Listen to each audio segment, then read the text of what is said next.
Très bien. Alors, je vais reprendre où je m'étais arrêté. Parce que c'est un logiciel piraté, il ne permet d'enregistrer que 10 minutes. Avec 100. Donc, on s'était arrêté en ayant copié donc les notes et des notes un nombre de notes différentes pour plusieurs étudiants. Et là, nous avons des tableaux avec des effectifs différents, etc. Des tableaux vraiment compliqués et desquels on ne peut absolument pas faire sortir l'information en les regardant. Et comme je vous ai dit, donc on va reprendre même les noms des étudiants. Voilà, donc Abbassi, Aïtilian, ok, Gabis. Coller, coller, Abbassi, coller, coller spécial, valeur. Ok, voilà. Donc, j'ai ici 1, 2, 3, 4, 5, 6, 7, 8. 8 étudiants. Donc, vous voyez, le tableau, il est vraiment d'une complexité absolue. Et aucune information ne peut être saisie en le regardant. Et donc, l'utilité de la statistique descriptive, comme nous l'avons dit. Donc, les calculs, ils vont être faits automatiquement. Bien sûr, j'ai configuré cette matrice pour qu'elle exécute automatiquement un certain nombre de calculs. Je pouvais éventuellement ajouter d'autres calculs. Ici, je pouvais ajouter d'autres formules, d'autres calculs à exécuter sur la matrice des données. Ici, donc, le logiciel, il nous donne pour Abbassi tous les paramètres, pour Etienne tous les paramètres, Aouchiche tous les paramètres, Ayat tous les paramètres, etc. Et vous donne les moyennes.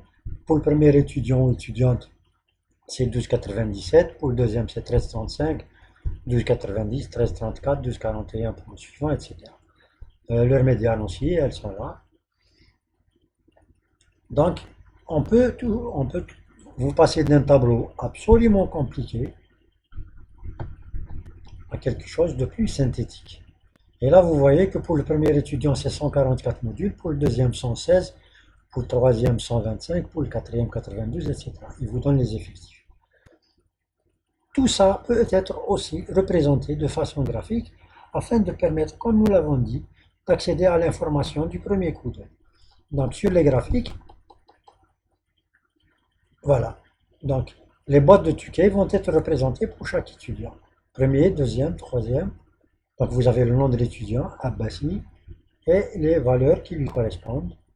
Etienne, les valeurs qui lui correspondent, etc. Donc, les graphiques, on peut donc accéder à l'information de façon visuelle et directe. On voit ici la moyenne quand elle est supérieure à la médiane. Ça veut dire qu'il y a des valeurs extrêmes, beaucoup de valeurs extrêmes du côté des max. C'est la même chose ici. Par contre, ici et ici, nous avons la moyenne qui est inférieure à la médiane. Ça veut dire que nous avons des valeurs extrêmes plutôt des côtés des minima. On se regroupe du côté des minima. Les mêmes informations, on les représente sous un autre type de graphique qui est ici, et où nous voyons donc le minimum, le maximum, minimum, maximum, minimum, maximum, médiane, moyen, et vous accédez à l'information vraiment de façon intuitive et directe. C'est tout l'objectif de la statistique descriptive, accéder à l'information. Ensuite, il s'agit d'une question de rédaction, d'expliquer tout ce que ces images représentent afin que le lecteur ou celui qui consultera votre travail comprendra ou accédera à l'information aisément.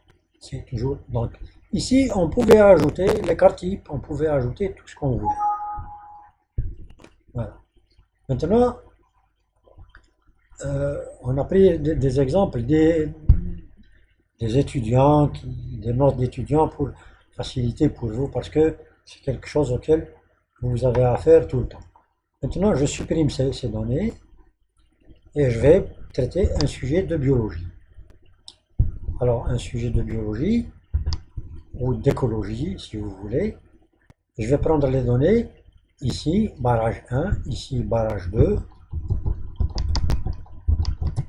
Donc, c'est des barrages, retenue d'eau.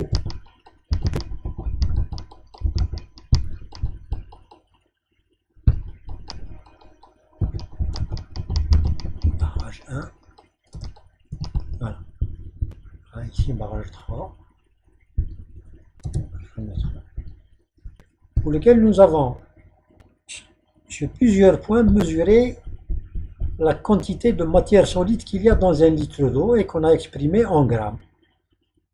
Donc, nous avons, ça c'est des échantillons. Donc, le premier échantillon, le premier point, pour le premier barrage, on a trouvé 2,74 grammes de matière solide suspendue dans l'eau. Et on a refait, donc, plusieurs points avec des effectifs différents. Et là, on va installer donc ces données sur notre matrice insertion dedans. On les copie et on les met en données. Voilà. Tout ça. Insérer les valeurs, uniquement les valeurs, qui ne prennent pas en considération les formules. Donc, voilà, un petit peu, c'est comme si vous les aviez écrites vous-même, ces données-là. Il suffisait de les saisir. Ici, je peux saisir ce que je veux. 2,5, 2,3, 6, 5,2, etc. Donc, il s'agit de saisir tout simplement de données. Donc, là, il va nous donner tous les calculs. Pour le premier barrage, il y a 138 points, pour le deuxième 116 et pour le troisième 125. La valeur minimale pour chaque barrage, la valeur maximale, et il calcule tout, absolument tout. Et on va avoir la représentation graphique sous forme de boîte de Tukey, ou bien sous forme d'histogramme, qui vous donne toujours donc, la moyenne, la médiane, ici la moyenne et la médiane, elle est presque exacte. Et on constate que globalement, on a beaucoup de valeurs extrêmes du côté des minima. Vraiment. Par contre, les maxima, elles sont relativement stables. Et vous voyez, en gros, presque, la moyenne est égale à la médiane. C'est ce qu'on voit. 3,59, 3,55, 3,63, 3,62, 3,57. Donc, vous accédez directement à l'information, chose que vous ne pouviez pas voir sur la matrice de données, comme nous l'avons dit. Elles sont, le nombre de données est vraiment immense. Voici donc la chose la plus importante que nous permet,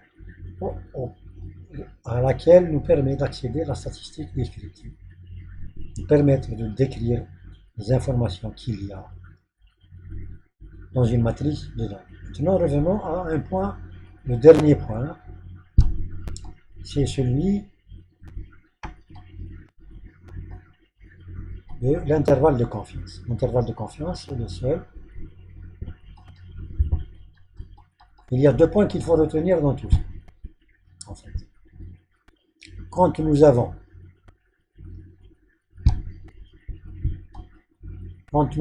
un écart type, ici, je vais prendre plusieurs étudiants, calculer leur moyenne, et copier. C'est juste pour vous dire que ce que je n'ai pas arrêté de répéter en cours, que de nos jours, les calculs, on peut les faire sur un PC ou même sur votre smartphone. C'est absolument accessible. Mais il faut savoir à quoi correspond chaque élément qu'on calcule et quelle est l'information que cela nous apporte. Donc vous avez plusieurs étudiants avec le regret de notes. Et là, le tableau, il vous donne absolument tous leurs paramètres.